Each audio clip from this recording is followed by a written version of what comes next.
ఏంటంటే మత్తయి సువార్త 18వ అధ్యాయంలో ఒక దాసుడు అంటండి చాలా ఎక్కువ తనకు వచ్చి ఉన్న దాసుడిని తను క్షమించడం మనం చూస్తాం. అయితే ఎక్కువ అప్పున్న వ్యక్తి కొంచెం తగు మాత్రంగా అప్పున్న వ్యక్తిని బయటకు రాగానే ఏం చెప్తున్నాడంట, నువ్వు నాకు ఇస్తావా లేదా, ఇవ్వకపోతే కానీ నేను చాలా ఇబ్బంది పెడతాను అన్నట్టు మాట్లాడుతున్నాడంట. అయితే నా ప్రియమైన సోదరా, ఇంకొక అతను వచ్చి ఈ యొక్క యజమానితో ఫస్ట్ ఏదైతే పెద్ద మొత్తాన్ని క్షమించారో ఆయన దగ్గరికి వచ్చి, ప్రభువా ఇప్పుడు నీవు క్షమించి బయటికి పంపించావు కదా, అతను ఈ విధంగా చాలా చిన్న మొత్తం ఇవ్వాల్సిన వాని దగ్గర చాలా కఠినంగా ప్రవర్తిస్తున్నాడని చెప్పినప్పుడు అది ఆ యొక్క యజమాని చాలా కోప్పడడం మనం చూస్తున్నామండి. అంటే నా ప్రియమైన సోదరా, తండ్రిన దేవుడు మన యొక్క పాపాలు క్షమించడం చాలా కష్టతరమైనవి. అంటే మనం భయంకరమైన పాపాలు చేసినప్పుడు తండ్రిన దేవుడు తన కుమారుని ద్వారా అవన్నీ క్షమించాడండి.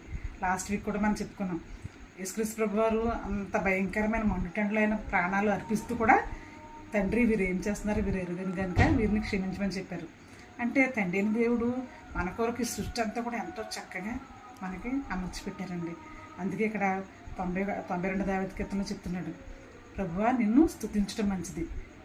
అంటే ఉదయం స్తుతించాలి, మధ్యాహ్నం స్తుతించాలి, ఎవ్రీ మూమెంట్ మనం you have to praise God అండి. ఎందుకంటే ఆయన కార్యాలు చాలా దొడ్డవి అని చెప్తున్నాడు. ఇక్కడ నీ యొక్క కార్యాలు అతి గంభీరములు అని చెప్తున్నాడు కీర్తనకారుడు ఏం చెప్తున్నాడు 92 దావీదు కీర్తనలో, నీ యొక్క కార్యాలు అతి దొడ్డవి, తర్వాత నీ యొక్క ఆశ్చర్య కార్యాలు గంభీరమైనవి. నా ప్రియమైన సోదరా, ఈ సృష్టి అంతా కూడా మనకి ఎంతో ఉపయోగకరంగా దేవుడు మనల్ని మనకి ఇచ్చిన్నారండి. అంటే మన హృదయంతో దేవుడు మనల్ని ఎంతో ఇష్టంగా చేసుకుని మనకి తన స్వరక్తం ఇచ్చి కొనుక్కుని తన స్వరూపంలో మనల్ని చేసుకుని ఆయన యొక్క ఆత్మను మనలో ఉంచి మనల్ని బ్రతకమన్నప్పుడు మనం దేవునికి ఇష్టం లేని బ్రతుకు మనం బ్రతుకుతున్నామండి. అందుకే ఇక్కడ చెప్తున్నాడు యోహాను రాసిన పత్రికలు చెప్తున్నాడు 20వ అధ్యాయంలో, మన హృదయమే మనల్ని దోషారోపణ చేస్తుందండి, ఎవరో చేయక్కర్లేదండి. తండ్రిని దేవుడు తన తీర్పు దినాన్న ఆయన చేయక్కర్లేకుండా మన హృదయమే మన మీద దోషారోపణ అనేది చేస్తుందంట. అంటే మన సాటిస్ఫాక్షన్ అనేది మనకి ఉండదన్నమాట. అప్పుడు ఏమవుతుందంటే దేవుడు తీర్పు దినాన్ని వచ్చినప్పుడు, బాబోయ్ నా హృదయంలో మన హృదయమే చెప్పేస్తుంది, నువ్వు చాలా పనికిమాలిన పాపాలు చేసావు, అందుకని you have to go to hell, you have no vacancy in heaven అని చెప్తుందండి. మన హృదయమే చెప్తుందంట. ఎంత భయంకరమైన పరిస్థితి చూడండి.